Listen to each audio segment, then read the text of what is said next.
संत समाज को मेरा प्रणाम।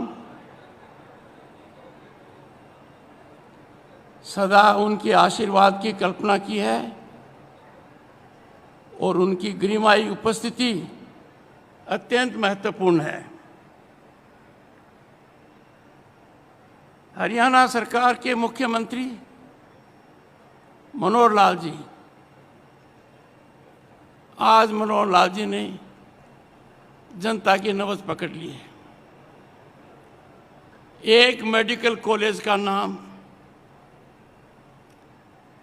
भक्त धन्ना के नाम,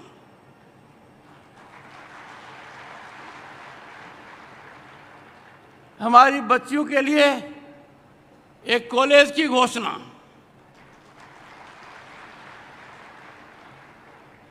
ग्रामीण विकास के 5 महत्वपूर्ण कामों के लिए धन का समर्पण, व्यक्तिगत रूप से मैं माननीय मुख्यमंत्री का आभारी हूं। मेरी पहली यात्रा हरियाणा में माननीय मुख्यमंत्री जी की सोच के अनुरूप दीनबंधु सर छोटू राम जी के स्थान से हुई।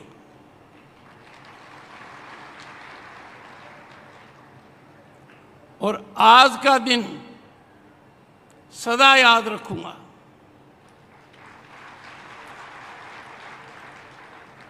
यहां आकर मैं धन्य हो गया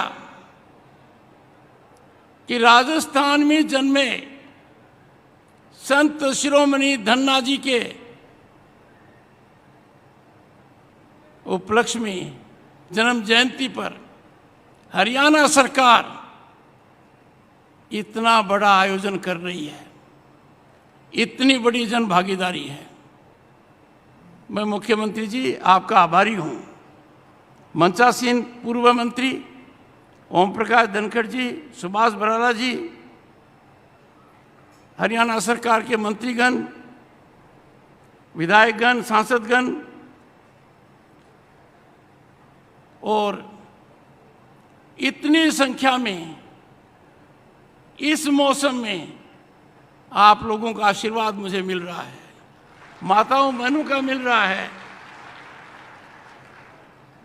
ये मेरे पर कर्जा है और मुझे हर काम करते समय आप लोगों का ध्यान रहेगा।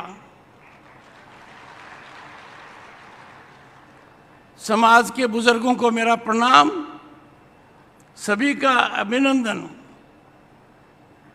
अपना भारत बदल रहा है, राम मंदिर बन रहा है।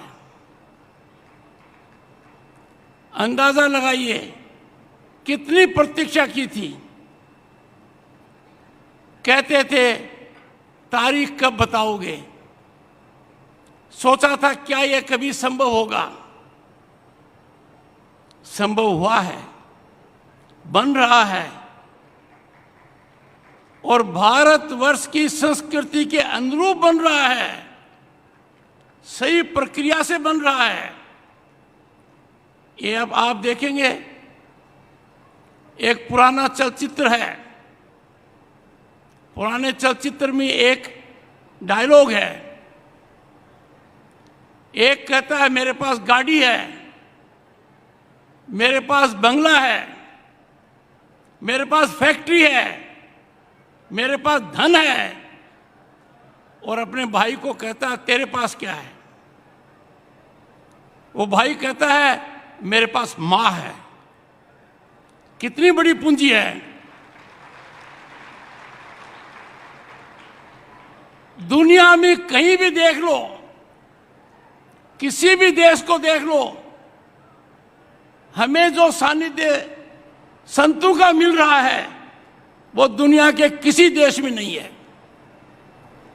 हमारे संत हमारी सांस्कृतिक विरासत को पूरी तरह से रखे हुए हैं और एक बहुत अच्छे मार्गदर्शन का काम कर रहे हैं। आज के दिन देश में वो हो रहा है जिसकी कल्पना कभी की नहीं गई थी, जो कभी हमने सोचा नहीं था। दुनिया में भारत की जो प्रतिष्ठा है आज जितनी ऊंची है उतनी पहले कभी नहीं थी। अंदाजा लगाइए, दुनिया की अर्थव्यवस्था में भारत आज 5वें नंबर पर है और इस 5वें नंबर पर आने में हमने किसको पछाड़ा? हमने उन अंग्रेजों को पछाड़ा जिन्होंने 200 साल तक हम पर राज किया। और इस पछाड़ने में भारत के किसान का, भारत के मजदूर का बहुत बड़ा योगदान है। इस दशक के अंत में आपको पता लगेगा कि भारत दुनिया की तीसरी महाशक्ति है, third largest economy on the planet. Paschim Bangal का राज्यपाल 3 साल रहा तो मैंने देखा और दुनिया के लोग अचंभित हैं, वो अंदाजा नहीं कर पा रहे हैं कि हिंदुस्तान में 1 अप्रैल 2020 से 80 करोड़ जनसंख्या को सरकार चावल, गेहूं, पल्स उपलब्ध करा रही है और आज भी चल रहा है। दुनिया के लोगों को अंदाजा नहीं है। आज बदलाव की पराकाष्ठा यह है कि भारत में सर्वोच्च पद पर महामहिम राष्ट्रपति एक आदिवासी है, उपराष्ट्रपति कृषक पुत्र है और प्रधानमंत्री अन्य पिछड़ा वर्ग से हैं। कभी भी हमारे मन में देश भावना के अलावा कुछ नहीं हो सकता। हर परिस्थिति में हमें हमारे भारत को सर्वोपरि रखना पड़ेगा। हमें इस बात का ध्यान देना पड़ेगा कि अब समय बदल गया है, कोई बड़ा छोटा नहीं है, सब कानून के दायरे में है, सब कानून के शिकंजे में है। कोई भी आदमी यह दावा नहीं कर सकता कि मैं कानून से ऊपर हूं। यही सच्ची व्यवस्था है। कोविड के दौरान मैंने देखा, आंखों से देखा, प्रभावित हुआ। हमारे संतों का योगदान बहुत जबरदस्त था। हमारे संतों ने हर व्यक्ति को प्रेरित किया कि जिसकी मदद कर सको, 1 की करो बहुत अच्छा, 2 की करो बहुत अच्छा, 1000 की करो, लाखों की करो। और उस समय पूरे देश में कोई संकट नहीं आया। दुनिया के लोग अचंभित करते हैं, अमेरिका भी वो हासिल नहीं कर पाया कि हमारे देश में 220 करोड़ लोगों को वैक्सीनेशन की डोज दी गई है। वो उसके मोबाइल पर है, अमेरिका में भी वो कागज पर है। हमारा भारत बदल रहा है। किसान का उत्थान, किसान हमारी अर्थव्यवस्था की रीढ़ की हड्डी है। उसके उत्थान के लिए क्या किया गया अंदाजा लगाइए। 11 करोड़ किसानों को अब तक 2,25,000 करोड़ का पैसा मिल गया है। इसको 2 तरीके से देखिए कि हम कितने बदल गए हैं, हमारे जीवन में टेक्नोलॉजी कितनी आ गई है। जिस बैंक के दरवाजे पर जाते हुए हम डरते थे, आजकल कोई ऐसा व्यक्ति नहीं है जो बैंकिंग व्यवस्था के दायरे में नहीं हो। कहां गई वो लंबी लाइनें जहां हम बिल जमा कराते थे? कहां गया वो सिस्टम जब हम चेक का इंतजार करते थे? ये बहुत बड़ी क्रांति आ रही है। इस क्रांति में आप सबका योगदान है। हमारे संतों का योगदान है। मुझे बड़ी प्रसन्नता हुई।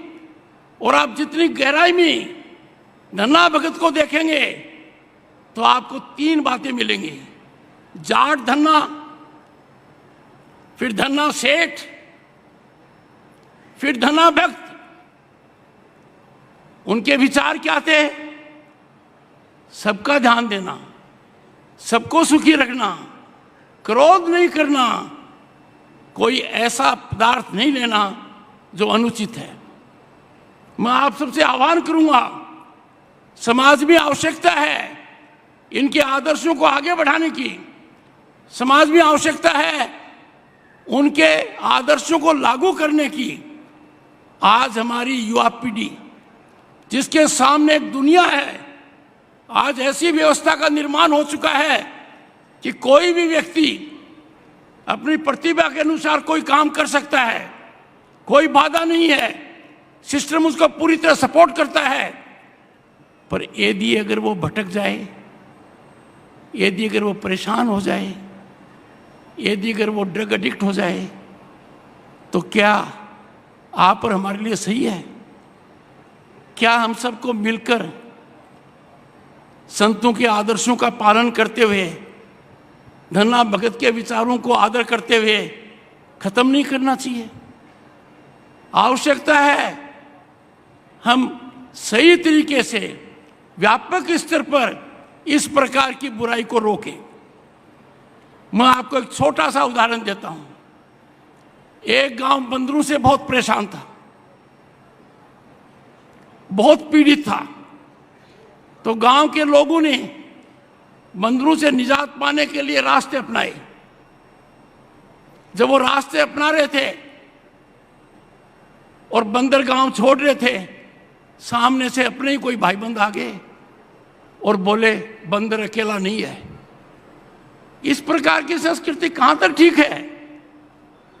हमारे समाज का स्थायित्व है, हजारों साल की देन है, हजारों साल की संस्कृति है। हम हमारे समाज के विचार मंथन के लिए उन लोगों की कठपुतली नहीं बन सकते जो कुछ भी कह देंगे, आज का सोशल मीडिया प्रसारित कर देगा, और जो सद्बुद्धि वाले लोग हैं वो चुप रहेंगे।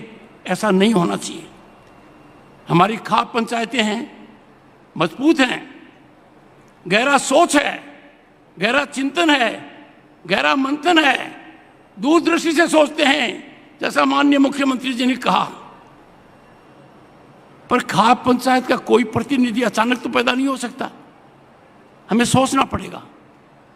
आज यदि अगर हम भारत के बदलाव की ओर ध्यान नहीं देंगे, बदलते हुए भारत की ओर नहीं सोचेंगे, इसमें योगदान नहीं देंगे, तो हम उन सब महान पुरुषों का अनादर कर रहे हैं जिन्होंने हमारी संस्कृति को दुनिया में इस स्थान पर रखा है।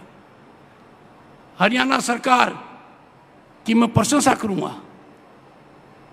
बाकी लोगों ने तो अमृतकाल में शुरुआत की है।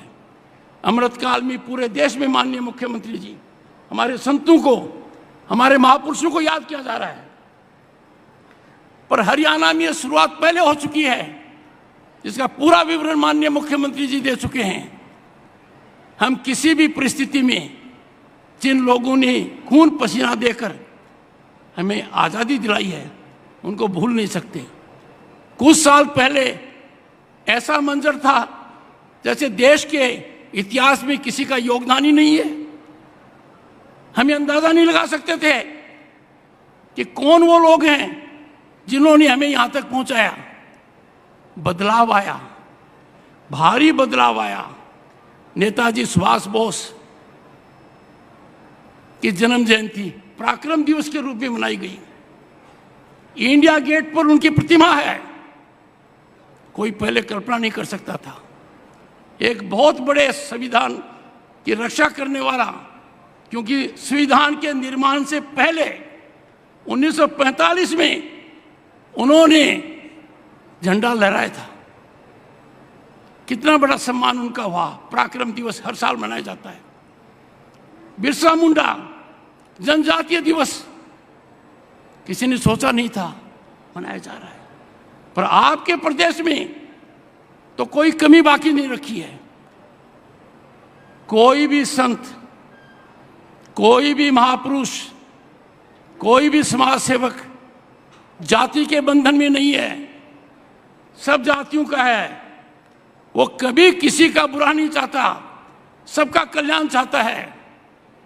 यदि अगर आप सोचेंगे, अध्ययन करेंगे, तो मोक्ष के 3 रास्ते हैं। पहला रास्ता है कर्म। आप कर्म किए जाओ, उस कर्म पर आप चलते रहोगे, सद्भाव से चलते रहोगे, जन कल्याण का काम करते रहोगे, वो रास्ता सही रास्ता है। इससे थोड़ा ऊंचा रास्ता है कर्म और ज्ञान। कर्म और ज्ञान दोनों का मिश्रण हो जाता है और फिर आप जन कल्याण के काम करते हो तो इसमें बढ़ोतरी होती है। पर इसकी पराकाष्ठा, इसका सर्वोत्तम हमारे संतों के पास है, भक्ति। और भक्ति आंदोलन के अंदर जो महत्वपूर्ण योगदान किया, उनमें धन्ना भगत भी एक है। धन्ना भगत के विचारों का उल्लेख गुरु ग्रंथ साहिब में भी आपको मिलेगा। मेरा आप लोगों से आज के दिन एक ही बात कहना है, देश कितना अच्छा होगा ये हर नागरिक का उत्तरदायित्व है। यदि अगर आज हम यहां से ठान लें कि हमारा देश वो देश होगा जिसके अंदर हम अनुशासन रखेंगे, हम सड़क पर अनुशासन रखेंगे, देश की तस्वीर बदल जाएगी।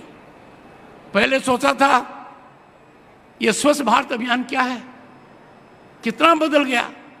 शौचालय जगह जगह हो गए, सोचा नहीं था। एक बहुत बड़ी क्रांति आई है। आज गांव के अंदर, छोटे शहर के अंदर वो सब चीजें उपलब्ध हैं जो बड़े शहर में हैं। आपको सिर्फ अपनी प्रतिभा दिखानी है और रास्ते से भटकना नहीं है। मैं ये चिंता व्यक्त करता हूं कि हमारे कुछ नवयुवक रास्ते से भटक गए हैं। ड्रग मीनेस बहुत भयानक बीमारी है, भयावह है, पीढ़ी को तबाह कर सकती है। इस पर अंकुश लगना चाहिए। लेटेस्ट प्लेज हमें पढ़ लेना चाहिए कि आज के इस पावन दिवस पर इतनी संख्या में जब आप लोग आए हैं, हम ये तय कर लें, हम हमारे संतों के द्वारा दिखाए गए रास्ते के ऊपर चलेंगे।